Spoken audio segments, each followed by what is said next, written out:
Oh, you want me to bring the mic down? Well, let me tell you something, brother. And does a drunk, homeless Hulk Hogan promo on me.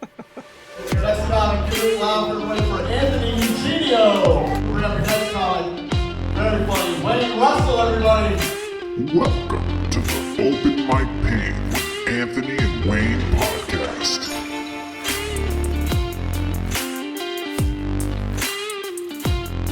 Why, hello everybody, and welcome to an Open Mic Pain with Anthony and Wayne. I'm Anthony Eugenio here with my co-host Wayne Russell. How you doing, Wayne? Doing really good. Really excited for this one. Nice. He coughed on the first line, everybody. That's how well we are in this fucking episode. And we're here with the way more important person, as always, the guest, our very good friend who we just had a performance with. I did at Stark's Brewery, and we fucking murdered, and it was awesome. Also is one of our favorite local comics, Nick Tocco. How you doing, buddy? What's going on, fellas? Thanks for having me on. Appreciate it. Absolutely. It's actually I hate to open up like this, but it's actually Tocco. Yeah. How do I pronounce it? Tocco. Oh, so do you know Christy Butts? Christy Butts? Yeah, the Butts family. No.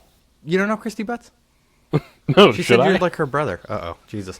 Christy this is Butts? This is my sister's girlfriend. She works at Irish step dancing class thing. She said that I think that your aunt or mom worked there, something like this. Anyways. Oh yeah, no way. Yep. So that's Whoa. my sister. You're right. Look how This close is a we're getting. deep childhood cut right away. I didn't think we were gonna get into Irish step dance land So because I have a past. This is how far I'm going to go in order to defend how I said your name. So I go through this whole thing, and Christy goes, "Hey, you're on a show. He's like a brother to me. Like we grew up together." And I'm like, "Yeah, he's got a bit. It's like his name is sounds like Taco." She's like, "Yeah, no, but it's not like that. It's like Tocco, like that. Like you gotta say it like that." So she told me to fucking say it like that. So sorry. I remember now, and I'm sorry to Christy. I can't believe it. I'm just nervous, Wayne. I was telling Anthony before we started recording. This is my first podcast ever. How is that possible? I'm working out the kinks. I'm working out the jitters. So my opening is not going to be smooth. So I forgot who Christy was because I'm so nervous. Okay. Well, I fucking said, like, thanks, Christy. I hope you're listening to this shit. I Maybe know. Bomb his name. Oh God, this is going to be the worst episode for her. Taco. Yeah, you actually said it. I'm Italian. You said it more Italian than me. Well, I tried to Tocco. get because that's. I also could be Christy's saying okay. my last name wrong this whole time. Do I you wouldn't like put it I past said? myself. Tocco. I tried to like drop my face a little bit when I said it too to give. You to it. did. I noticed that. You have like a cologne commercial thing. Yeah, it's kind of like Juan, who, It was very who European also of you. performed with us that night when he tries to say my fucking name when I go to 603, and he's like, "And Eugenio," and I'm like, "All right, thank you." I'm glad for you. He was nice enough to even say your last name because most of the time I just give it up for Nick, and then it's just like I'm Earthquake. I just go by one name. No, Wow, he this guy only better says be good. Eugenio. He doesn't say Anthony, so I only get one name too. He just does the last name. For some reason. Everyone's like, this fucking guy better be good if he's just going by Nick. You have to just call dibs on the most basic name. You have to be on fire. But yeah, that was a fun show. Yeah, I want to pipe in there. I was not in that show, but I was there as a fan, and I gotta say, you guys fucking murdered. That was one of the most fun nights of comedy I've had in my life. I mean, it obviously helps that I knew a lot of you guys. It's really fun seeing you in that setting, but just material and presentation, performance, everything, you guys fucking murdered it. Thank you, man. Thank you. I appreciate we that. tried. Well, so the show was at Stark's Brewery. Casey Crawford was the headliner, which was really fucking amazing. Cool. That guy, yeah, he's such an animal. Just like 35 minutes or whatever he did of pure jokes, one after another, and they were all awesome. So that was cool. Nick opened it up. I went right after him. Then we had Danny P, who we love, friend of the show. Phenomenal. And, Juan, we're just going to call him Juan since he only gives us a fucking first name, was Juancho. also on the show. Juancho. Yeah, Juancho. He did great. He made the microphone a penis in 17 different ways across his set, and I was very impressed by how the personification of how Juan did it. But what I really liked was how different we all were on the show, as far as like, feel like it was cohesive, but different enough where the audience wouldn't get, stagnated. Everybody had a good set. Crowd was great. What else could we ask for, right, Wayne? You did forget. Don't forget the host. Randy. Actually, Randall. Yes, That's my man, Randy Williams. Yes, he was very funny as well. He's always great. Randy's like most guys has come a long way, because I remember when Randy first started ish. At least I think he was just starting when I had first met him, and we were both having rough sets, and he just it just clicked one day, and now he's like awesome. Like, I love Randy. I haven't seen Randy have even sniff a bad set in a very long time. And I also haven't seen him in a while, but when I was seeing him regularly, he just started hitting his stride. And it's so nice because he's just like a dad. He just gives you like dad vibes. So he's just such a nice, like, comfortable guy. You just root for him. And then when you see him just killing it, you're like, hell yeah, Randy. Yeah, he definitely exhumed confidence up there. He did, except he said "fuck kids" was one of his lines, and it was like, that was funny. And then he dipped a toe into that. It's all funny. He did, games, you know? I thought it was hilarious. But the problem was, I went on stage and I had a bit where I call my kids a mistake. I was like, yeah, my kids are mistakes. And I heard him in the back go, oh, I was like, you said you fuck kids. You can fuck them, but don't you dare call them a mistake. That's okay. Once Juan went up, everyone forgot everything else. So, that's true. It was funny. We were in the back while Juan was up, and I was sitting with Danny P, and we're paying attention, but we're also kind of like talking under our breath, to ourselves, and I just go, we should make a Juan bingo card every time he's up, with like different things that he does. It's like, okay, make the mic a dick, peek the mic. Jump off stage. You fuck the stool, or it was a barrel this time. Yep. And Danny was like, "Yep, fuck the barrel." He's gonna do that right now. He did. All love to Juan, but yeah, there should always be a Juan bingo card available just to see if you catch him when he makes all the hits. Oh, man, they'd wanted to have that stage with no stool or barrel on it or anything like that. And I was like, Juan's going to be there. I need something. If we don't give him something inanimate, he will choose something animate in order to do that, too. Yeah, or he'll dry hump a person in the crowd. He'll just jump right to someone in the front row. And he did that when he came into me. Yeah. He really saw me at the bar. He came up, he started grabbing my tits and stuff. I was like, bro, yeah. He's a lover. He's a lover. He's a passionate lover. Just fucking barrels in on Wayne like tunnel vision, though. It's awesome. Loved him. That was wild. So let's kick this off, because I think I can't remember when we first crossed paths, but I don't think it was all that long ago, a few months, and I was under the impression that you were fairly new, and I was watching you on stage going, how the fuck is this guy so confident and so good being new? And then I started to get to know you, and I found out that you've been doing it a lot longer than I thought. How long ago did you start? So it's kind of it's like I always say I never can give a straight answer, and it's kind of embarrassing, because if you hear how long ago I started, I always feel like I should be a lot better than I am, because it's like over 10 years. So I started in like 2012, Wow. when I graduated high school. And I graduated high school. I didn't have like a lot of plans. I went to community college because I was just eked out of high school, had no plans, just barely passed. So I went to community college and just worked a job while I was going to community college. And I was lucky enough that one of my best friends, his dad, was a really good comedian named Kennedy Richard, who ironically was on like a long hiatus because he was in like the 80s, I think. He was like coming up in like the Boston circuit, and then went into law enforcement for like 15 years. But he was like, he's always hilarious. He was like one of our football coaches, and he was always making us laugh. And then like later on, I learned he was like a comedian. And then we would always talk about comedy. We'd talk about like his day, like, you know, the guys he watched growing up, like Rodney and Dice and guys like that. So we would just like swap clips back and forth. And then one day I was telling a story in the kitchen, because in his kitchen with like his son, my buddy Connor, shout out Shaka Khan, what up?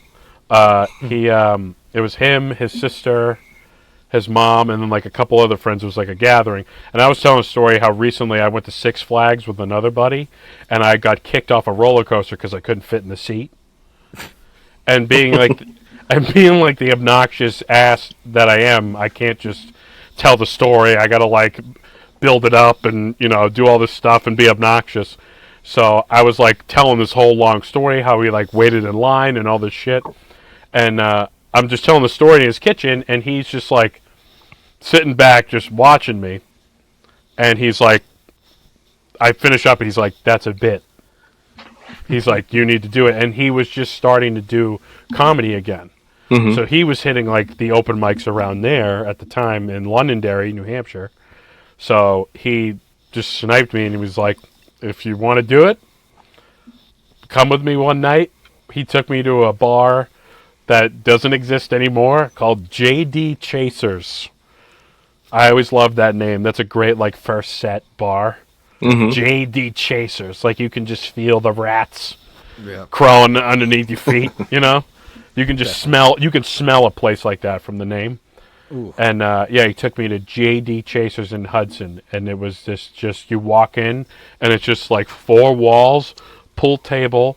The host put a pizza out on the pool table, and it was just me, and he's like, hey, thanks for coming. It was me and like 8 comics, and then 4 drunk regulars that were always at the bar back to us, watching a Bruins game on mute, and he's like, go do your thing. And I just told the story, and obviously, like, it's your first time, but I felt like I crushed because I had already known that story, so I just told the story. And I had, like, these regular guys who were going every night just like, how was that your first time? Oh, my God. Because I was just like, you know, when you have a story you've been kicking around forever, you know, like, all the moves. And when you've had enough people tell you it's funny, you're like, all right, this is a funny story. So you just go up and do it. So I was just, like, going through the motions. And, I had all these guys like, oh, my God. Like, I felt like DiCaprio in Wolf of Wall Street. When he goes when he goes to, like, the penny stock place, and he's, like, on the phone, and all the guys are like, how did you just do that? Now, before it sounds like I'm bragging, very quickly, Montreal-Boston Game 1 of NHL playoffs, on same night, my second set, same place, try to do a weird bit about bugs. I didn't work out. Bombed. Bomb. Embarrassing bomb. Silence. It was ironic. It was ironic. Yeah, it was ironic. It was about bugs because you could hear crickets. It really was. I was like, damn, I really set myself up. So yeah, I started then, and then I didn't keep up with it. I did it for like 3 years consistently, and then went to college, and went away, and there was nowhere for me to really go. I also had a couple hiatuses for just kind of being a pussy. Not gonna lie, I took a couple breaks, just because I wasn't really getting any traction going. Mm-hmm. But I always ended up coming back. I would always have like a booker just like throw me a bone, like, hey, if you're still doing comedy, you know, you want a spot? I'd be like, oh, cool. So randomly, 8 months without doing comedy, I'll just get a set and I'd cook up something and it would go well, and then I'd be back in comedy again. So I've had a really erratic road. So wasn't that an obnoxious answer? Yeah. No. Just a long, winding, boring road. It's like, dude, when did you start? No, I find that very interesting because I feel like every single person before they go to their first open mic. I don't know if you had this same feeling, Wayne. Maybe I'm saying every person, but I just mean myself.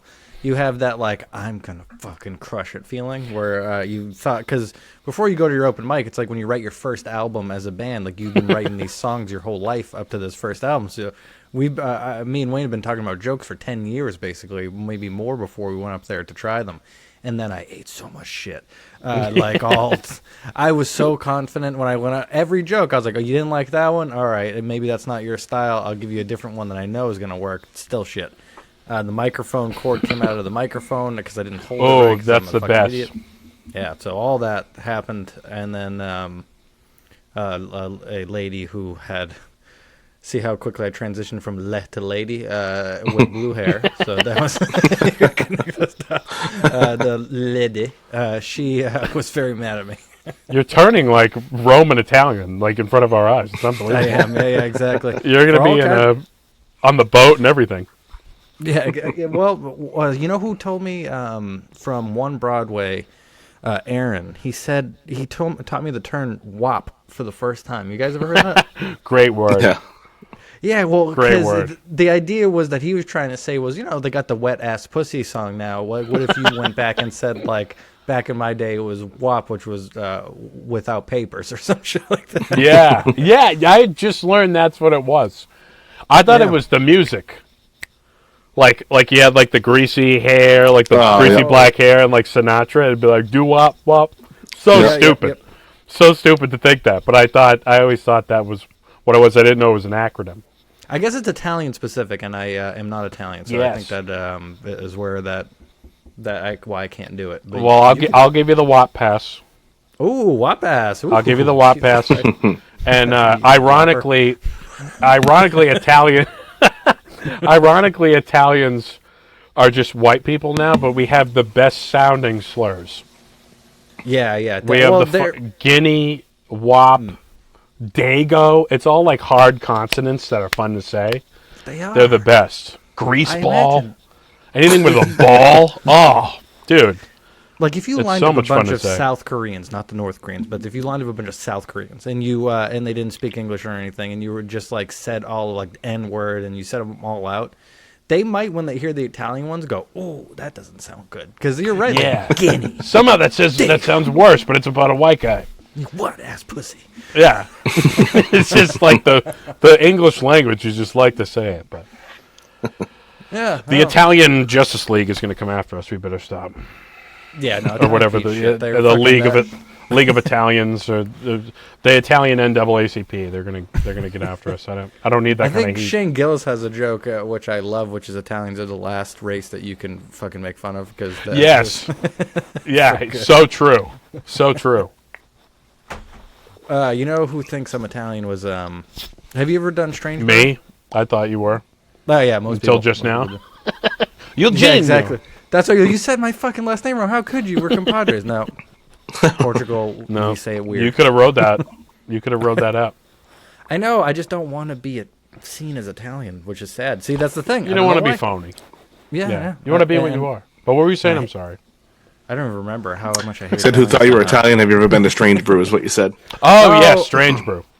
Yeah, which we love Strange Brew there, but goddamn, did Ben think I was whatever he thought I was? Probably Italian, as he was saying. My last name terribly wrong. Yeah, and you know he's not going to ask you. He's just going to run with that.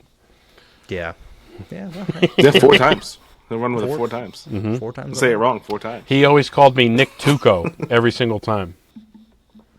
Well, I'm glad that I got like Wayne's last name is fucking Russell, which is such a bush league last name. Meat and potatoes. So yeah, it's very white. God, no one's ever looked at his name except I think was it Jacques that did a "you have 2 first names" bit about how superheroes have that, which are basically the only roast you've ever gotten is that your name is like a superhero's. Yeah. Mine is like, oh, his dick is a different color than the rest of his body. I swear to God, look at him. He's gross. I'm like, no, it's not. Jesus. All right, Wayne, on track now. I start talking about my dick. Yeah, Wayne, step in. Yeah, so another question I like, and I thought you were going to hit it. You hit so many of my questions. Oh, no, don't let me blow it out. Stop me, please. No, you're good. So your joke about the first one you did on stage about the roller coaster. Did you carry that? Do you still do that? It sounds like it's would be like a staple bit for you. I've never heard you do it, but it was for a while. I would try to like, not like, I guess overwriting isn't a thing, but I probably could have milked it more than I did. Mm-hmm. But that was I always wanted to like try to come up with other stuff, and I think it's why I started like failing all the time, trying to get away from it. But whenever I would come back to it, because it's such a, the story was, we're in line forever. We were going on the Bizarro coaster, which is like that was the big badass Six Flags roller coaster. It was the fastest. It was the biggest one. And that was like our last stop of the day. And we waited like 3 hours. And like the big hook of the bit is like we waited 3 hours, and then I get to the line and I see, and it was all real. That was the thing. It just fell in my lap. I would just like describe it. And there was this huge black woman, massive woman, just getting, the only thing missing was that they should have had a plunger in their hands. They had 4 people just working on this lady, trying to cram her into this fucking seat. And by some miracle, she got on. So this is a lady that's twice my size, and you guys know I'm not small. And this massive defensive tackle woman just got on this ride. And then I get on, and it's me and my buddy. And my buddy, who's like a smaller guy, he's got big legs. He was a running back. He has like fucking Earl Campbell quads. He almost didn't make it. It was just like our proportions just wasn't working out. So we're getting on there, and I just like, his thing clicked and mine didn't. And I just tried, and they're like, that had never been a fat guy my whole life. That had never happened to me until that time. I'd had close calls, and I was like, no fucking way, today's the day. I'm getting tossed. I'm getting tossed off the Bizarro.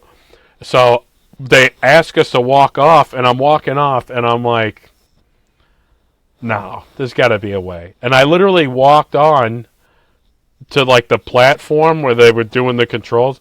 I was like, is there something we can do? Like, I'm trying to get a loan. Like, is there something we can do? Can we finagle? Like, what can we do? Can you give me another shot? Give me another shot. I'm like auditioning. Roller coaster ride. Yeah, I'm like auditioning to get back on this roller coaster, which is a horrible idea because you didn't fit into it. So why would you want to get on a roller coaster and die? I was basically trying to die on a roller coaster. Was the fat lady they squished in? Was she doing like the loop-de-loops and like flipping you off, going like, sucker? Yeah, she just had like a big, like, she literally had like a big fro, and you could just see the thing just flying. I'm like, she didn't come out of that? That's a miracle. I'm like, I think it can hold me. So eventually they got the same. Suction. Yeah. Yeah, she congealed into the seat. And then they got the same fucking NASCAR pit crew that they used on her, and they started fucking jamming me in there. Here's the kicker. I can't believe I'm telling this story. It's been literally 10 years since I was telling this all the time. But they click it, the buckle, like between my legs, pinches my ball bag. Oh. And you're like, go click it. And it was funny because they were like doing it, but what did it was my buddy literally was like, he was getting sick of waiting for this shit. So because he waited with me. So he's like, dude, we're fucking doing this. He literally used the seat and got like air and did like a Hulk Hogan leg drop on the thing. And he just started click and it just snagged my bag. So I'm just like, oh! And then he's not going to like, oh, let's try again so you're comfortable. He's like, no, we're in. Now the thing's going. And within seconds, the thing's moving. So now I'm going. And I'm like, thumbtacked to the seat now by the balls. And I'm like, oh, my God. So I'm going through. And the whole time, all I had left was like one more joke just to scare the shit out of my buddy. So the first loop, I go to him. I'm like, I'm coming out. I'm coming out. So he goes like this, pushes the seat in more, pitches my ball bag more, and then we go. And then the worst part or the best part, depending, was that it was one of those roller coasters that takes your picture as you're going through. So you just see him, he's laughing like I've never seen him laugh before. And you just see me like, just like, it looks like I'm having a good time, but you can also tell I'm in some kind of pain. And that was like the whole bit. Like the road there, getting there, the lady, and I have like my little jokes in between. And obnoxiously enough, it's like an 8-minute bit. Wow. Like to do the whole thing, because it just takes so long, which sounds great. But when you have other comics, like this kid's running the light every night to tell his fucking roller coaster story. Like, cut it. Like someone had to tell me, like, all right, cut it down, come up with some other stuff. Like, but I was like, you know, this is my first time. So I was like, I got a closing bid right out the gate. I lost a ball for this. You know, so I also love that the story behind the fact that they opened the Superman roller coaster initially. They're like, this is the best thing ever. And then some probably big fat lady got murdered on it. Yes. Smashed her into the water and destroyed her. Like Pink misted her in front of an entire thing. And they were like, it's called Bizarro now. Yeah. It's like, Spray it purple. Spray the fucking thing purple. I love how they called it Bizarro. Like nobody got Yeah, which is crazy because I heard that story like a year later. I thought it was like they just made a new roller coaster, and then it dawned on me, oh yeah, the Superman one's gone. Yeah. I'm like, oh shit. And so I'm trying to get back on a roller coaster that I don't fit in that's already had a fatality. How white trash is that? Like I took the time to wait in line. I'm getting on there. It's the greatest. Like back in like the 1920s where they allowed you, if they were like, you're sentenced to death, you get to choose. You got to like choose how you died. I definitely would have been fatality on a roller coaster. Roller coaster, death by roller coaster. Ever. Oh Yeah. my God. Could you imagine just no seat and then just right at the apex of the first like drop, just getting your face smashed in? It would be cost effective for the government because you would already be set up, and it's like the guy's dying on it anyway, so you have no upkeep. Yep. No maintenance. Spray some Clorox on the wheels and just keep running it until it's clean. Yeah, and if you wanted to get real 1800s about it, you could charge people to watch, make a little bit of scratch off it. Yeah. But if we got a little more creative with this, we could have fun again as a country. Remember the last fun we ever had as a country was there was that elephant, I think it was called Maddie or something, and it broke out and killed its trainer, and then the mayor of New York hung it with the crane. You know, it's funny. I went to school for journalism at Keene State, and we covered that fucking story, like, in class. Did you? Like, it was like a topic. It was like, yeah, this was a disaster, and this is how they covered it, and blah, blah, blah. And then it was Trump, obviously. But well, we it's had the saddest Trump story. bashing class. On the face of it, of all time, is the saddest story, because you just see the picture of the elephant getting hung by a crane, and you're like, oh, why would you do that? But then the more, which I'm sure you looked into, the deeper you look into it, the more you realize how much of a cunt that this fucking elephant was. Yeah, dude, he was like he was biding his time. He's like, one day that gate's gonna open wide enough, and I'm getting everybody in this fucking town. I'm getting everybody. I don't give a fuck. It was like one of those. He was like one of those elephants from Lord of the Rings. Fucking. Yeah, they're pronounced like your last name. They're called elephants. He was not Elephant, the elephant. No. I'll name Tim, right? It was not fun.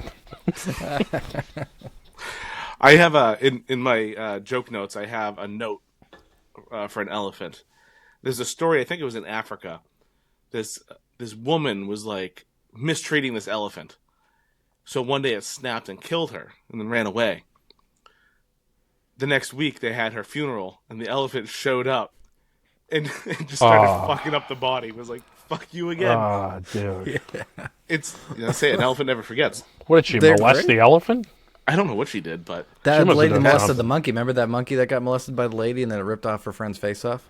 She was giving him Vicodin and wine. Is that why the monkey did that?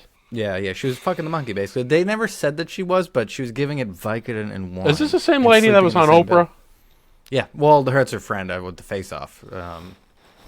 I know. Because her friend came over and she was like, you're getting a little too close to that monkey. And the monkey was like, what the fuck are you saying? Just took her out.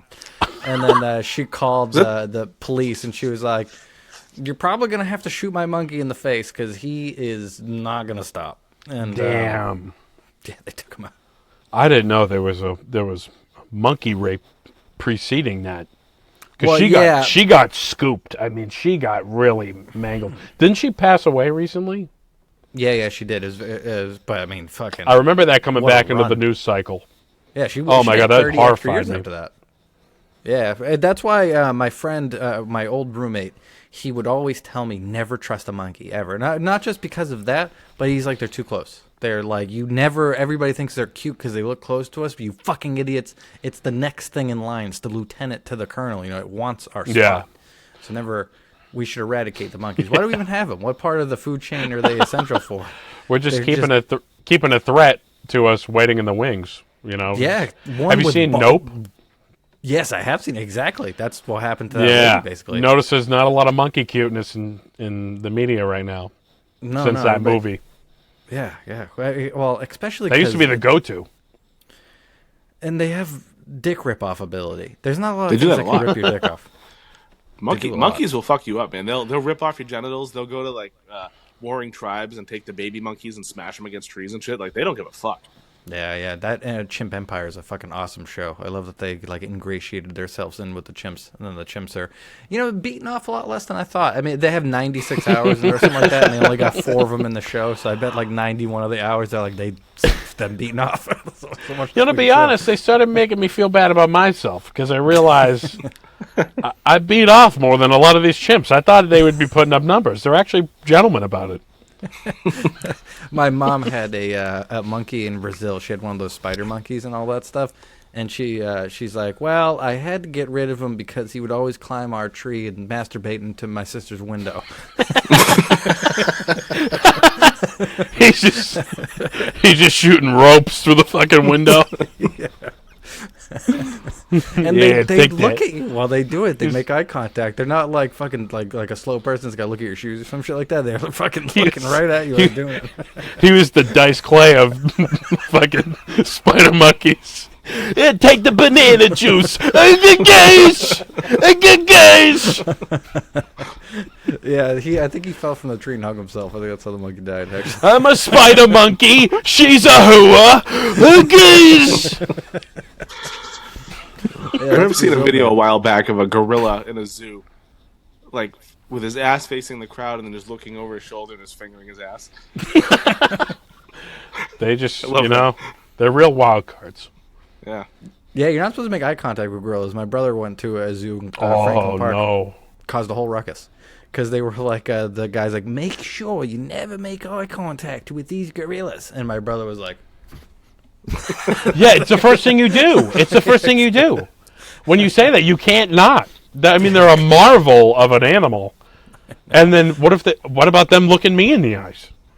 There's a two-way street here. So then they start looking at me and freaking out. they give you the side shoulder. They give you the little side look. They're like, you fuck on me! You fucking with me? You're in my house? You're in my house? How do we get our gorillas? I think you just start roasting them, Nick. I know how you roll. It's the circle of life. We end up talking about monkeys. One of my favorite things I've ever seen involving you was I walked into 603 one day. It was when that drunk guy went on stage. I guess I wasn't there for that, but I guess he was. I guess it was his first time on stage or something, and then he went off and just got drunk and started heckling everybody. Is from what I understood. And I think I walked in, and then you were next on stage. But that was one of the best. Like I think you just stopped like halfway through your set, and then spent like 2.5 minutes just roasting the hell out of that guy. So bad that he left after. So let me tell you about the tour through Afghanistan that fucking night was. So I have moved recently, like within the past like 5-6 months. So I guess not that recently, depending on how you look at it. But whatever. I was living in Londonderry my whole life, and then I moved to Leominster, which has been great. Ironically, I didn't move for comedy, but I'm living with my girlfriend in Leominster. That's where she's from. But it's actually got me closer to a lot of other mics, like, Hotel Vernon, The Safe in Lowell, Wacky Wednesday in Worcester. I've been going to more open mics than I ever have in my entire life. So it worked out that way, but I also love the Manchester mics. And I used to love having those, right up the street. So every now and again, I'll take the drive on a Wednesday, and I'll go take the hour drive and go to 603 and see Juan and do the thing there. And that night, I got to tell you, my parents are very old school. I don't want to disparage them, but they they'll hear about me doing open mics. They'll text me and stuff because they still get empty nests. So whatever. I'm gonna be 30, guys. But they still text me. I came out with my parents, and I'll tell them, I'm going to Lowell, I'm going to Worcester, and they're like, "Oh, be careful," because they're from Malden originally, so they know all the dumps, all the shady I shouldn't say dump, but all the shady places, your Lowell, Worcester, Lawrence. Yep. I don't know. Say worse things than I've already said about them. I don't know what's happened, but I'm telling you right now, Manchester, New Hampshire gives all of them a run for their money this day and age. Yeah, 10 years of that shit for sure. Dude, I walk through Lowell. It's like Manhattan compared to Manchester right now. I literally drove in, right? I get off the exit, and I drive in, and I hit my first set of lights. I just get into Manchester. Just crack the border. I'm at a stoplight. There's a dude sitting on a traffic sign. 3 jackets on, ripped pants. Hood over him. I tried to make this a joke to start my set. But there was about 5 people there and that guy. And as you can imagine, it didn't go great. But this dude had the most horrific sign I've ever seen from a homeless person. He goes, and he's asleep. And he goes, and it's cold and shit. And he's got the sign, and it says, "Please help, too ugly for prostitution." That's your welcome. That's your welcome into Manchester. That's the front door. That's the welcome mat. That's the welcome mat of Manchester on the way in. So I'm already kind of pissed off because I'm like, okay, I step over 1 homeless person, I come back, I'm stepping over 3. It's like, what is happening to this city? This is where I grew up. This is where when I first turned 21, I'd go down the strip, I'd do Murphy's, I'd do Strange Brew, I'd go up and down the block, and some of my best drinking memories are in Manchester, and it was always shady, but it was it felt livable. It felt you were just shady at the time. That's the difference. You were just young and shady. You were this feels normal. Yeah, maybe that's it. I got a girlfriend with her shit together, and now I'm like, what is this scum? And I was part of the scum. Yeah, I was one of the amoebas. But no, dude, it's digress so badly. So I get in there, and this guy. Now we'll get to the guy. That's my diatribe on, Manchester sucks, we get it. Yeah, the socioeconomic state of Manchester. That was my little rant. But Manchester made Danny P, and we love that fucking guy. So what a segue. Speaking of Danny P, that's who I see when I'm there. Danny P instantly puts me in a good mood. I see his fucking Crocs and tie-dye shirt. He's still wearing shorts. I'm like, this guy's the best. So I see Danny, and I'm there first. He comes in. He's got the list. And we're just sitting there talking, and this fucking guy... He was one of those weird types of homeless where you don't know if he's recent homeless or has been homeless for a while. He could have been 53 or 23. I don't know. Mm-hmm. But he's missing teeth. He had ripped windbreaker pants you'd break away. And he's got a gray sweatshirt stained, the whole nines, and a big droopy, floopy winter hat. And he's got a scraggly beard. And we're just talking with the list out, and he just kind of walks over. And he's just kind of uncomfortably close. And he's just waiting for us to stop talking. And we're like, "What's up, dude?" And he's like, "Hey, can I go on?" And we're like, unfortunately, we're not Comedy Cellar level. We don't have much of a barrier to entry. Yeah. So I'm like, you have that right. So Danny's like, yeah. Oh no, he wanted to go first. He wanted to take. I was like, yeah, Bullet Man. All right, you take the bullet. Danny goes, what's your name? And this is what got me, like, I couldn't even have fun with this guy. I was furious. He goes like this. You ask someone their name, imagine, and they go like this. He starts thinking of a stage name on the spot. Damn. And I'm like, no. I literally had no fear at all. I just said right to his face. I'm like, no way. I just looked at him right in the eyes. I was like, there's no way you're doing that. You're coming up with a stage name in front of me. I'm watching the wheels turn. So he says, what did he say? Oh, he goes, finally the light bulb goes off. He goes, call me D-Rags. D-Rags. Like it's a fucking rap battle. I was like, all right, cool. Like douche rags? D-Rag. That's why I was like, dude, this fucking dirt rags. That's what you're wearing right now. So he's fucking D-Rags. He goes up first, and literally, it was so funny seeing like his brain work because he clearly had an idea, but was so drunk. And Twisted Tea's drunk. 9 Twisted Teas to the head. I was like, yeah, I've seen homeless guys get drunk. It's usually like straight to the hard stuff. Twisted Teas. I was like, you're getting twisted? Yeah, you're unfunny and we don't respect you. Yeah. I was like, I thought he'd be drinking like Johnny Walker or some shit. I don't know. Just like, or like Tito's, something like, I don't know. Pick a shitty gin, some kind of garbage gin. Something to go right into the veins. Something that your dad had and he drank when you were a kid and it forced you into being in between homes when you're fucking in your mid-30s like that guy was. Back of the liquor cabinet shit. Yeah. Like it's got dust on it. Your buddies steal it one night, kick the dust off and your dad doesn't even know it's gone. I can't wait to all the Trulies they're going to have in fucking brown paper bags in a couple of years when all these kids are like, yeah, my dad beat me on Trulies. He can only slap me because it's the fucking lamest drink ever. I could see Truly coming out with a 40 ounce. Absolutely. I could see them doing it. So he goes up and he goes, do you guys like wrestling? I'm like, and already me and Danny P are like relieved. We're like, at least he has a topic. He's like, he had a topic.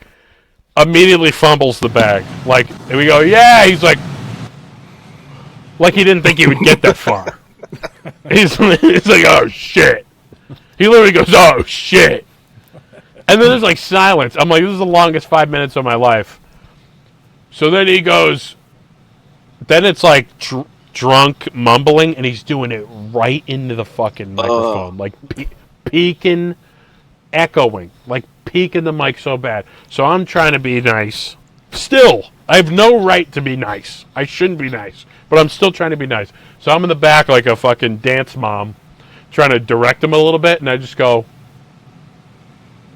I just make this motion, like bring the mic down. He starts talking shit to me. He goes, oh, you want me to bring the mic down? Well, let me tell you something, brother, and does a drunk homeless Hulk Hogan promo on me. I goes, you couldn't make it out. I wanted to kind of hear what he was saying, but I couldn't hear what he was saying. He goes, what you gonna do? So imagine that for 5 minutes drilling through your skull. Dude.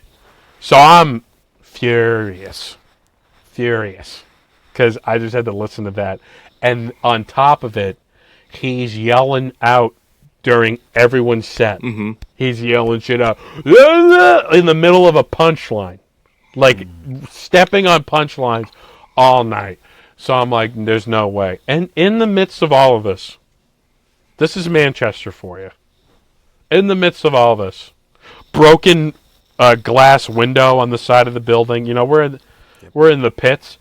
There's just a nice married couple eating salad and having dinner at a table right in front of the stage. They're the only people sitting. It's just comics standing. It's like 5 comics standing, and then just them We made a huge mistake. I was like, well, huge mistake was I was doing my hemorrhoid material that night right when this guy was biting into a piece of chicken. I was like, I'm so sorry. I got my hemorrhoid bit tonight. I'm working that out. I'm so sorry. So I'm bombing. We're all bombing. And in the middle of bombing, this guy keeps yelling from the bar. And I just literally, like, the Kill Bill music goes, wee, woo, wee. I just, mid-sentence, I just stop and look at this guy. I go, am I really getting heckled by the guy who just gave this microphone hepatitis? Is that what's happening? Is that really what's fucking happening? I started screaming at this guy. And I go, is it the guy who had more jokes than teeth? And you didn't have any jokes? Did you get that one? You fuck! And I never do that. I'm not a crowd work guy. I'm not a battle with hecklers guy. I never do that. That's my biggest fear. But when I get pissed off, it's when I've been nice like 3 different times. Like, we should have had you removed because you're clearly like public intoxication through the roof. And then and what really got me was I don't know if it was a friend or just a scared frail kid sitting next to him, but as I start like talking to him, the kid's like, and this is now I'm off mic and I'm still yelling shit at him because he keeps yelling stuff back, and the kid's like, and I'm like, dude, tell him to quit the scary face, because he's doing like this scary face across the bar. I'm like, I look as homeless as you do, okay? Don't give me that shit. I will fight a homeless man right now. And I was bigger than him, which was mainly the confidence. I'm not a fighter at all. He probably would have stabbed me. But I was like, nothing to lose. But you know what? You know what, Anthony? I got an hour ride home on a Wednesday, so I'm ready to die. Okay? I'm ready to die. It's 11 at night. I'm not going to get home till fucking 1 when the show wraps up. I'm ready for a homeless stabbing. So, yeah, and then he just left. Yeah, I saw him No, get that up, was. and I was like, You go in. I want to keep an eye on this guy. I'm like you. I've never been in a fight in my life. Like, you know that old thing, like, how many 5th graders think you take out? None. I don't think I could. Not one. So That's true. I don't have that bone in my body. But I was watching him, so like, I got Nick. I got him. But I saw him stumbling, and I was like, "Oh God, I hope he just leaves." Luckily, he just left. But that was one of the that was balling. Yeah. And I was laughing so hard while you were yelling at him. It was one of the funniest things I've ever seen. Well, you caught me, and I mean, literally, I've never done that before. Just absolutely, just ream someone out. But that is like, such a pet peeve of mine, especially when like you're on the show. Like, you're kind of, I don't know what you're doing, but you're kind of like, you're on the list. So I have this weird thing. It's like, well, you're one of us now. You know, you're part of the production. Yeah. If you will. So it's like production. Yeah, now you're going to sabotage the whole thing. Your set alone was a sabotage. Mm-hmm. Now you're going to start yelling shit. But yeah, it really was the story of my life when it comes to fighting that he left, because that's what, just being big and having this beard in 8th grade has kept me out of so many fights that I definitely would have lost. So my appearance, just the peacocking, really keeps me out of a lot of fight. I shouldn't put this on recording, because now I'm going to get challenged. I'm just going to bleep everything except I don't think you got to worry about it, because I think you are a fucking pussy. I would talk the most amount of shit I possibly could on that stage, because I think that Juan would probably... Like, I think he's got that switch in him. I can tell, because he's so nice. That just reminded me of another part of that story. So when this kid gets off, Juan takes the mic and tries to be hosty, and the kid, like the Manchurian Candidate, is walking off and just turns right back around, gets on the stage, and grabs the mic and tries to pull the mic away.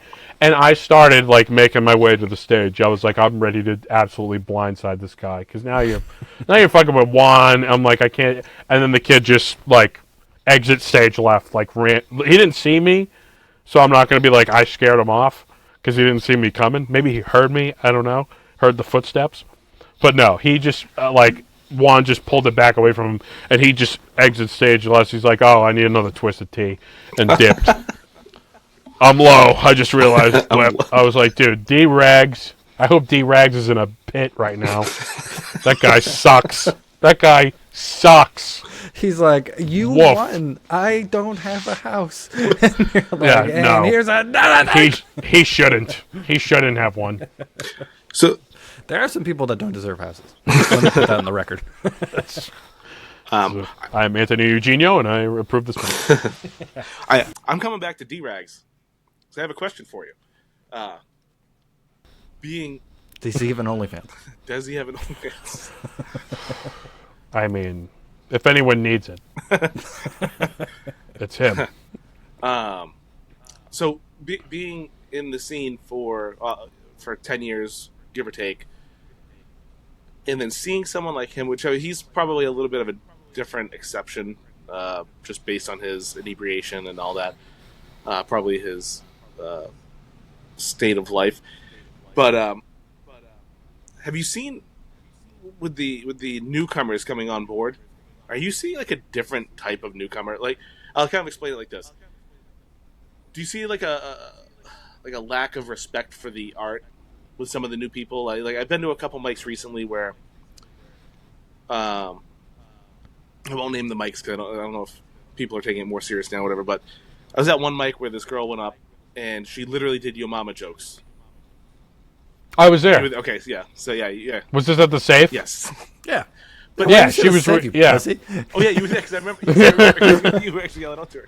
But so Yeah, yeah. I feel like Man, I didn't realize how much I yell at people. I gotta chill out. but I was there another night, and this girl was up. It was her first time, and she was actually really good. She did a really good job.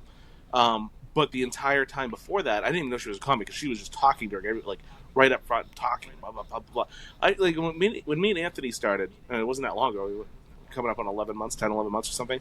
But we went and we sat and we watched intently, and we were trying to be respectful and not talk in the back and like all that stuff. But I'm seeing as more people come on, there's some habits. I don't want to say like bad habits. Whatever. Who's to say that there's a bad habit or whatever? But I see some habits coming on where people come in and they're just completely oblivious to, the type of respect that you want when you're on stage and not giving it.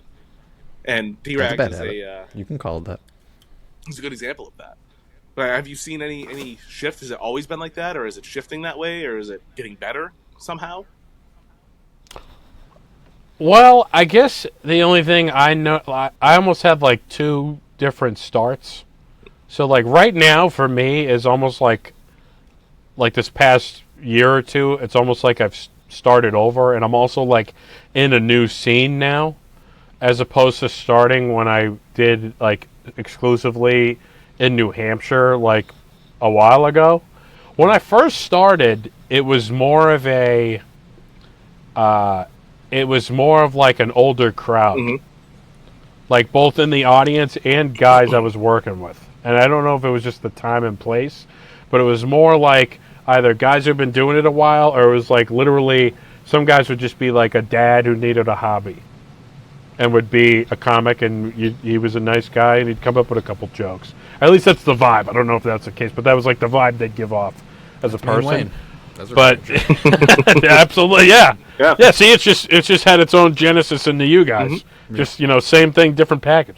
No, but it's like I honestly, I don't see any difference from the comedians, because I think if you're like me, you've listened to a bunch of different like advice podcasts. Mm-hmm. Like you try to hear like Mark Normand or like Bill Burr talk about coming up. Like I've heard every scrap of audio that every comic has had to give advice on. And it all comes back to the same thing. There's only so many ways you can skin this cat. And it's like you just got to get up where you can. And as far as having like a comic's decorum, for the most part, I've seen all the comics, like people on lineups doing the shows, are all respectful, and we're also like networking too. Like that's a part of it. We're making friends. We became friends. Like it's all cool. Like that's a part of it in itself. So it's like a social and performative thing. But as far as the people, it's literally the pain of open mic pain. It's like we're not at clubs. Yeah. Yep. We're not in like small theaters. Like no one paid to be here. I mean, literally one time at the Safe, I remember there was a dude who walked in, and he was like a gray-haired guy, and he had like a polo shirt, like he just left work, but in sweat shorts. And you could just tell this guy's been drinking since he was the moment he was 85. allowed to start drinking. He started drinking, and somehow wandered into here. And he had both AirPods in. So he's got both AirPods in. Comes up, and you know the Safe. It's just like you got the cement, you got like the setup floor, and then like the rows of chairs, like right there. This motherfucker sits right in front of a comic. I think it was I forget who it was, but he just sits right there. And somehow he can see what the guy's saying. And he was actually having a good time for a little bit. The problem was any bit he liked, he'd go, "Ha ha! That's so true! I know! The fucking liberals, right?" Like, he was just like, how do you not know, like, you shouldn't do that? Like, sometimes comedy just feels like a foreign art. And that's why I love, like, can we get into Katt Williams? Yeah. Oh, We haven't talked about that yet. I was going through like the archive, and I was like, this hasn't been a thing. The reason I bring that up is I love like black culture when it comes to comedy. Like straight up, I'll just say it. Because like I notice with like white dudes or pretty much just anyone outside of like the black comedy circle, that culture, not the race, but like the culture coming up, it's like we think of stand-up comedy as like we want to do great stand-up comedy in the world of stand-up comedy. I remember listening to Chris Rock one time, and he was like talking about, you know, selling out arenas and doing Madison Square Garden. And he was talking with, like, you know, a bunch of other famous guys like Louis and Jerry Seinfeld. And he's like, I need my show to be, like, perfect. Because they were talking about, like, setting up for a show. Like, do you even care? Do you do a sound check? He goes, I do 2 sound checks. I want everything to be perfect because I need to be better than the Rolling Stones that were there last week. Yep. And this is my long roundabout way of saying, like, I love, like, the great black comedians because they're like, this is a show. Mm-hmm. Yeah. Like you could go, and that's what I mean by like people just wandering in and being like, what? Because they are used to just going to see like a rock show where they can talk, or going to a movie, or staying home and watching a movie. Like they're the kind of people, they're so oblivious when they walk in to see a stand-up show. You realize all the other elements you're up against. Yeah. Like, we're just talking. Like, Chris Rock is just talking, but he's so amazing. It's, like, captivating. And that's why I love Katt Williams, because listening to him on that podcast, you realize, like, he's talking about all other black comedians. Like, they really do look at comedy like athletes. Mm-hmm. Like, they brag about, like, their numbers, and they're like, they treat it like, we're going to go one-on-one. Like, there's a different level of competitiveness. Yeah. And I think that's why most of not all, but, like, you know, it's probably 50-50 at the end of the day, but, like, some of the greatest are, like, black dudes. Like, that was the first comedy that I grew up loving. Well, Chappelle and Pryor, you're going to put 1 and 2 almost in whatever order you want to put them in, so that would make sense. You know, I mean, Kings of Comedy. Yep. Oh, fucking flawless end to end, and that was like next level killing. And that's why I hate seeing another. And I'm not gonna name names. I'm just saying it's a thing out there. A lot of guys do this and they do great, and they're certainly doing better than me right now. But just my cup of tea. I hate another low energy white guy. Mm-hmm. I can't do it. I was here today, and I was like, I was what? And I'm like, dude, bro, I got Katt Williams on the stool. He's doing sprints back and forth. I mean, he's doing a show. Like, dude, you showed up here to do this. Like, give me some energy. Like, do you care? Like, if you don't care, I don't care. It's like the old adage. Every comic watch Katt Williams do the Shaquille O'Neal bit story before all of us goes on stage. This is before we all go to like, hey, listen, remember, this is also stand-up. This is stand-up, too. So remember that when you go up there.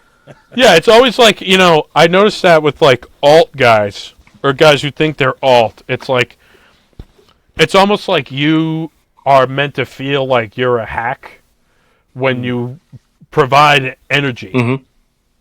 Like you're trying too hard. I'm like, dude, you want to talk about, like, loud and energy? Like, this motherfucker, Pimp Chronicles, he came out in a green jacket. He was drinking out of a fucking dinosaur egg goblet. I mean, his aesthetic was loud. Then on top of his act, it's like this guy's like, and again, it's like that culture. Like, he's competing with rap, music, movies, TV shows, concerts, like all of entertainment he's against. And they still have that, like, wide receiver confidence. Like, sure, I'm better than all that. I've been thinking about that a lot on myself, as the performance aspect of it, the weight. You know, I'm given my physique, I'm never going to be the guy to run back and forth on a stage. I won't be able to get through a set. but not having that low energy, just saying the jokes, but like telling the jokes. You know, like the night after you guys performed last week, I was in Quincy. And it was like a bar. It was a bar and grill. And there were people eating. There were people in booths or whatever. And I really tried to make it a point to make eye contact and inflect a lot more to try to grab people's attention, because they were not. You know, some of them weren't there to watch comedy. Some of them were just eating fucking scholars. Yeah. You know, so you know, right next to the stage there was this booth where there were two girls there, and I made sure that every once in a while I looked over and I said my jokes to one of them, and I tried to be more like oomphy. And that can be hard to do in the moment. That's definitely a skill that you have. That's a muscle you have to work. Stage charisma is as important as the jokes. Yeah, exactly. Oh, and I don't want to go too far one direction, because I was a big, when I first started, and I'm not saying like I've come all this long way, but when I first started, I was big. I was a Farley guy, so I was big. Fall, fuck the stool. Use the mic stand, yell. Yeah. And it's like, you also have to dial it back. And that's my thing. Like, it's not like you have to be this fucking, you know, energy monster up there. It's like a Nate Bargatze. Yeah. It's like he's so calm, but he cares about what he's saying. Like, just with his voice, the inflection is in his voice. He's not another guy trying to be Stephen Wright. No, you have to have rhythm. He has rhythm. That's like Stephen Wright is like a disease. Yeah. And when it comes to like young white dudes coming up in comedy, like one-liners are awesome. Mm-hmm. Mm-hmm. But, you know, I mean, can't deliver it like this. That he cornered the market on that voice. Like, that voice is trademarked. Like, you gotta, please, just give me something. It's like everybody trying to think about Katt Williams. You know, like if you have people trying to to pick up on things. Yeah, perfect example. Yeah, Tell's a perfect example. Yeah, no, Katt Williams is he has so much charisma that he can talk shit about the most beloved comics in America right now, all of them in a row. And at the end, everybody was like, he's got a point. You know, here's the thing. Well, here's the thing. I'm if we're gonna talk teams, because personally, I've always been Team Katt. Yeah, when he got knocked out by that 12-year-old or whatever happened, I was so sad. Yeah, and I still, to this day, I hope that's not actually true. I don't care if there's film evidence. I hope it's CGI'd. I hope there's some way we can try to take that back. But he's always been one of the greatest, and I think when it comes to that interview, whether you like it or not, whether you believe him or not, the people he was talking about, a lot of people don't think they're funny anymore. Yeah. A lot of the And I think that's a lot of the driving motivation. Like he may have been inaccurate on a few things, but it lines up because think about it. Everyone he mentioned, to most people, they either were never funny, or they were very funny, and they got a few deals, and their shtick is kind of watered down. It's just the way it is. Like Kevin Hart, I've always loved Kevin Hart, but I can't say I've loved his last movies that have come out. I've always liked Kevin Hart as like an individual, like his work ethic and just going at it.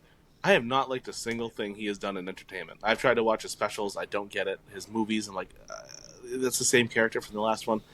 I just like I'm not. I watched a 20-minute set of him at Boston Comedy Club in New York when he was first starting out, and it was one of the funniest things I've ever seen. So there is like some he's got some shit in him, but there's just a level where you're taking a private helicopter to your show and it's 70,000 people, and you can't make eye contact with anyone because you can't see him, and you're just fucking up there doing your thing. Yeah, the stadium special. Yeah, That was a flex. That wasn't for a comedy. That was a flex. I mean, and hey, he's a business now. He's admitted that. I'm not really. I never was really invested in the stuff he was saying about Kevin Hart, because Kevin Hart's been. I mean, Laugh at My Pain is one of the great specials. I just felt like it got very like self-parody after that, where it's like, okay, so I'm over here, and then I'm over there. So I'm going over here. I sit up here, and I do that. Like, he started becoming like, all right, these are the Kevin Hart beats I have to hit. Yep, Gabriel Iglesias, Bert Kreischer, all in the same boat, I feel like, with that same type of, like... It's like The Rock. Yeah. Overexposure. When, like, what you're doing is kind of cheesy cornball, you can't go... Like, The Rock can't come out and be like, I'm doing Oscar-level Robert Pattinson type shit. That, like, the most artisanal person who knows the ins and outs at the foundational artsy farts level is going to give credit to. He's doing cornball, cheese dick action movies that Arnold did. So what's going to be his thing? It's not going to be acting. It's going to be my work ethic. I do a shitty movie, but I do 100 of them in a year. And I'm getting up at 4 a.m. And then they turn into motivational speakers. And then I'm like, now I'm kind of getting sick of you. And then with social media, you're in my grill all the time. But I was more interested, so I did a little case study for you guys. Because I wanted to talk about Katt Williams. And I have to say, I was more interested in what he said about Sed and Steve Harvey. I was going to bring that up. Because I saw a lot of the videos, a lot of the accusations about them stealing things, and I saw videos popping up real quick, side by sides, and that was. I've always been a Steve Harvey fan. I haven't watched much of his stand-up since way back in the day. I remember he had a joke about government cheese, and it wasn't government; it was government. I don't know if you remember that. It was. I remember that watching that set and just laughing my ass off. I love the Steve Harvey show. I love him on Family Feud. He's an awesome motivational speaker. I go through my little bouts of I'm going to wake up in the morning, listen to somebody who's successful, tell me how to do it, or whatever, just get me pumped up for the day. And he's one of them. I love him. I was really disappointed when Katt called him out, and then I started seeing the videos of him stealing from Mark Curry and like all this other shit. I was like, damn, man. Yeah. When he went after the spaceship bit that Cedric the Entertainer did, I really wanted to cry. I was like, that is like one of the highlights of that movie. Yep. So this is the case study I did. I went back post Katt Williams interview and watched all of the Kings of Comedy, and holy shit, I forgot how fucking great that was. That was unbelievable. And they're all funny. Like the shit talking about Cedric with the stand-up, that was like interesting to me because I really only know his stand-up from Kings of Comedy. And same with Steve, but they crushed. Yeah. So it was like DL opens up, and then Cedric did the bit, and Cedric did a lot of, I'm not trying to feed into it. Cedric the Entertainer is like one of the greats. I love Cedric. But a lot of the bits he did, I was like, I could kind of see Katt doing that. Like the whole, like when you have long stretches in a bit where you're not even talking, and the whole crowd is into it, and you're doing the whole riding a spaceship. It's like, it made me wonder, but it definitely didn't really take away from it. What I took away from it, which was funny, and I want you guys to go back and watch, it dug into Steve Harvey's ass that he didn't close that special. Oh yeah. You could tell, dude. There were little things I picked up. So they were like, so Steve, and actually I was listening to Alonzo Bowden, great comedian, and he was talking about like coming up in like black rooms, like the black culture is like the host is like the star of the show. Like we have a different interpretation of host. Like host is like the host guy does a little up top, but then it's really like the headliner's the star, which is like it's kind of both.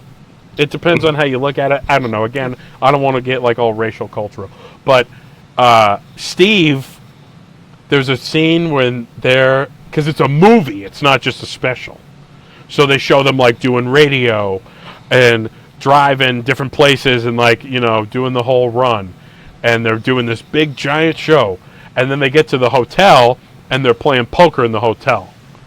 And it's so funny, because Bernie Mac has like a fucking do-rag on, and they're just like chopping it up. Steve has like a fucking, some crazy hat on, and they're doing the thing. And like, out of nowhere, Steve Harvey just goes, now, let me tell you something here. You guys got to tell me. When I bring you up, don't I bring you up? I mean, I bring you up like nobody brings you up. You know that, and they're all like, yeah, Steve. I'm like, Steve is so insecure right now. He's like, I'm the host, but I'm a great host. I'm the best host. And then you watch his fucking set. He does like 40 minutes up top, sing-along bits, like real physical. He's got like music cues. And it's like this whole production up top. So he basically does like a closing set to open. Like that's why D.L. Hughley is like the realist, because he had to follow Steve out the gate. Like Steve did like a headliner set out the gate. Steve kills. Steve comes back, does another like 35. Damn. Talking about just songs. He's like, remember this kind of song? And there would be like minutes on end where he wasn't even talking. He's just lip singing. The crowd is getting up, just people crying. I mean, it was like the ultimate murdering. So he basically does like 2 murdering sets and hosts, because then he came back and did crowd work after Cedric. So he's like all through the show. So I just can imagine like Steve just being like, all right, if I'm not closing the show, I am going to be the show. Like, it's just like, show, yeah. It is crazy. But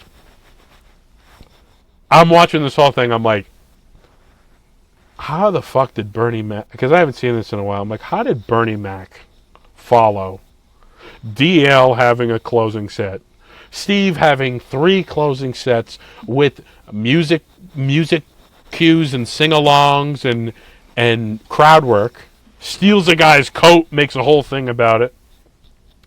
Cedric, doing Cedric. Dude, Bernie Mac comes on, you fucking forget about all the other guys, dude. Because he's that much greater than all of them, on top of it. Crushes. I forgot how much he fucking crushed. Yeah. Dude, it was crazy. Like, roaring laughs. I was like, I don't know why he wasn't in our top 10. Because if you think about it, he's like, you name 10 better comedians than him. I don't think you could. He was really... I think it's the same reason why Kings of Comedy isn't always considered the best special, because it's like bigger than that. It's true. Because I always box Bernie Mac into Kings of Comedy. He's like, it's literally like he's in a league of his own. It's like its own category, because we always think of like, okay, Chappelle, Rock, Louis, Burr. Like we start going through those names, and then we got to remember like, oh yeah, we get the Kings. Yeah. It's true, because they never did like club. You don't see Bernie Mac doing club sets on the side that you're like, oh, that was his club special. You're like, no, they did just the greatest of all specials and then didn't do it again. Yeah, you know how he got started? He did he just started his own show in Chicago at this club, and this is before. This is like imagine if that place had a fucking Instagram. Yeah. and you would see those clips. Like, imagine how popping that would have been like the Comedy Mothership. That would have been like its own thing. But he would do music and everything. It was like this whole variety show. He'd do it every week. And he just blew up in Chicago. Like, he was like the king of Chicago. And then just became the man. And then, you know, the Kings got linked up and that was it. But, like, Bernie Mac, dude. And that's why Katt, like... that's why I feel like Katt was really going out of his way to really dig in their ass. Because he felt like... And maybe it's like, you know... standing on ceremony, kind of like ingratiating himself. Because there was some shit Katt said that was also wild, too. Like, his acting range. Yeah. Katt, I love you, but you're a pimp. When you're not a pimp, you're a pimp. Like, you're a pimp and everything. Like, give me a break, dude. I love you to death. You're the greatest of all. You're one of the greatest ever. But so there was some, like, you know, look at my stats comments, but...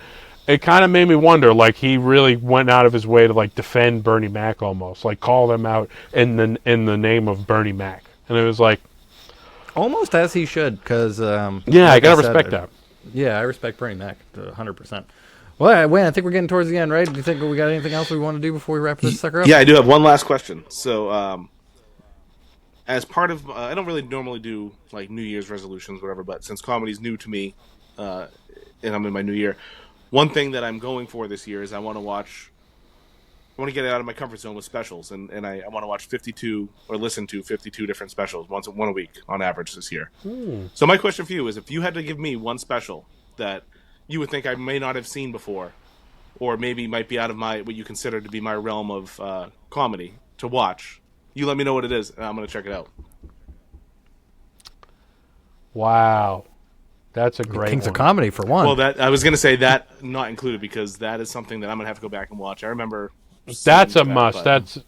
That's a clinic. But I would say...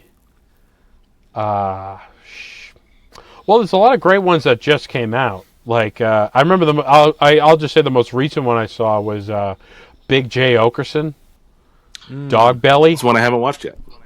Well, that's a good one. That's a good one. That's it, dude. It's pretty great. It's we pretty saw great. Him And live, and he's fucking so good. He was the best of the show. And everyone thinks of him as like a crowd work guy, and he does like a great mix of both.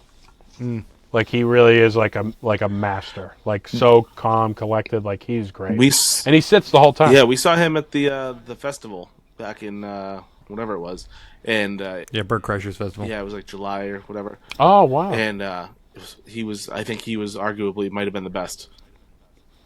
Well, he was even the technically best on our end, because he came out and there was this lady who's having like her 50th birthday or whatever, and all the comics, because she was wearing a little crown, were making something on it. But what he did was, when he came in, he did 15 minutes talking to this lady, basically, and turned it into his material. It was so, because I can see someone do, because we know how the pasta's made. So you could see someone doing crowd work, and you're like, all right, he's trying to steer it into this because he knows his bit goes into that. There is none of that with Big J. It is so, like, oh man, I just happened to be, like, it's like he's just being that funny spontaneously. And you know that he's got that material on there, but how he can get into it, it's the craziest. Again, more props that were given to other comics on this podcast, but fuck, it's worth noting. Yeah, and that's like the difference you feel, and not to throw a stab at this guy because he's gotten so much shit. But when you talk about like crowd work, you end up talking about Matt Rife. Yeah. And I actually have a lot of respect for Matt Rife, because he was like an improv guy, and that's also something I cannot do. Like, that probably should be a resolution of mine, is working on being able to improv with the crowd at all, because that's my biggest fear. I run from it immediately, or I just end up screaming at homeless people. So it's not really it's bad either way. But I think that's the thing with Big J, is like, I think Matt Rife's material didn't hit like he maybe thought it would on his special. I don't know, but I know Big J's like a great example of a guy who's like, it's almost like he's taking it where he wants to go. Like, he'll do crowd work, but he always has like that material to lean back on. It's like he's like hypnotizing you almost when he does crowd work, where Matt Rife is more asking questions and reacting. But it's, man, the funniest thing I've ever heard any comedian ever say was Matt Rife, and it was obviously improv because his material is horrible. But he was Jesus. I'll He second was that. doing a set, and there was a lady doing sign language for the crowd, and he got captivated by it, and he was like, "God damn, you can make a motherfucker come with a poem." And I thought that was the funniest thing I've ever heard someone say. No, he's quick. It's like when it's so good, it's almost like, why are we yelling at this guy? Yeah, Stop! Don't make him right. Don't make Just him right. just let him do that. It's true. You know, We if you did- can we do made both, him do right. both, and that's what Big J Okerson does. But when you're that good with when you're Matt Rife, just do what you do best, man. Who thought that face was gonna not be shallow? Like in the fucking whole world. Everybody's like, he's gonna be interesting. No, he's not. Well, that's mainly why I like talking trash about him, because I want to drop him down a peg, so maybe one day I could fuck him. Yeah, definitely. That's mainly, I mean, I think my asshole my whole we're life all for in that. that boat. I think we're all in that boat. Yeah. because fucking Matt Rife might be a worthy step in a quest for laughs. Whoa! First time talking about sex.